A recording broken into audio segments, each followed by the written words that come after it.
So this space is for artists and non-artists who don't realize they're artists. This is for the artists who've lost their creative spark. This is for the artists who are struggling with comparison to other artists. This is for the person whose ministry is art and they're not sure where to go with it. They are scrolling the socials and they see all these different works of art and the content and the aesthetic and the glory and all of the likes and all of the adoration that a lot of these artists are receiving. They are struggling with accepting themselves. This is for those who are looking to learn art. This space is for everyone. This will be a space where we're talking art in every facet. And we're talking about artistic elements. We're talking art as healing. We're talking about professional art tutorials, artistic networks, and different experiences as artists. But more importantly, your place in the world as an artist or a non-artist who doesn't realize they're an artist, your place in the world and where you fit in, how valued your perspective is and how your perspective opens up their perspective in others and opens up the hearts of others and the minds of others. This will be a space where you may not realize just how powerful art is.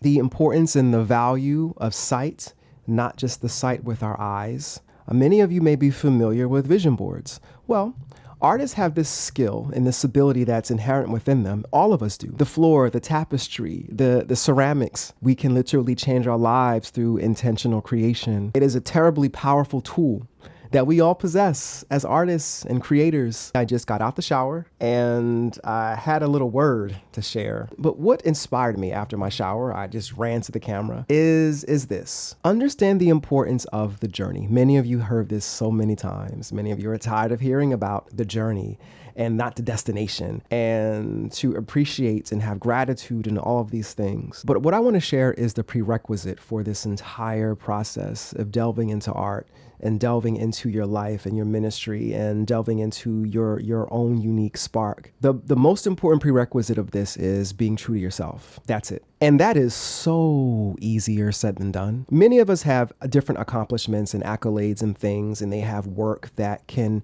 pretty much solidify their identity and solidify their confidence within themselves as they step out in their lives. But many of us don't have that. But there are some who just don't have those things that can further give them that push and that confidence and that security of stepping out into the world comfortable in their own skin. It's not easy. To be honest, being who you are and living in that can be sacrilegious. Yeah, radical to a degree. It's a truly, and people say this all the time, it is a revolutionary act to be yourself. I can tell you from firsthand experience that it is. It is something remarkable to be you in every way. And it's where the journey begins. If we start with that prerequisite, everything else begins to just fall in line. You might be rehearsing this self-condemnation and you're rehearsing certain things. You got to let that go. You have to just lay that to bed. When we can begin our lives with that acceptance of who we are, the good, the bad, and the ugly, it just goes up from there. It may not be easy.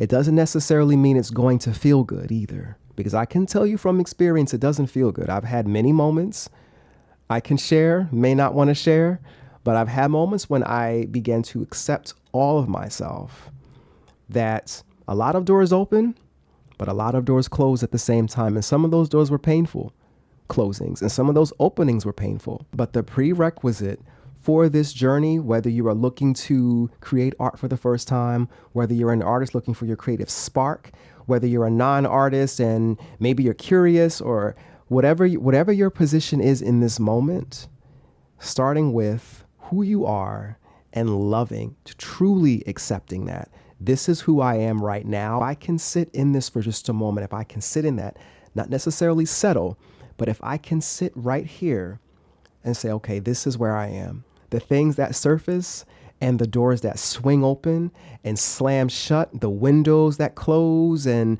the different holes that begin to seal up, just keep going with confidence. And listen, if anyone, I'm here. It could also be a smooth process for you too.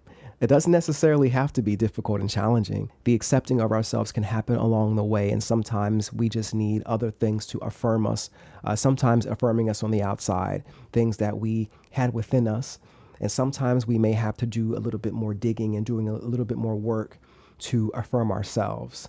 And it could be challenging either way, either accepting that, affirming from other people, or affirming ourselves. It can be equally difficult.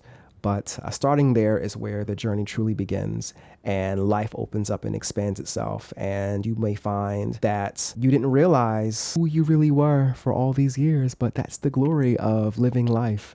You know, there's more to yourself than we realize. And it's truly a gift.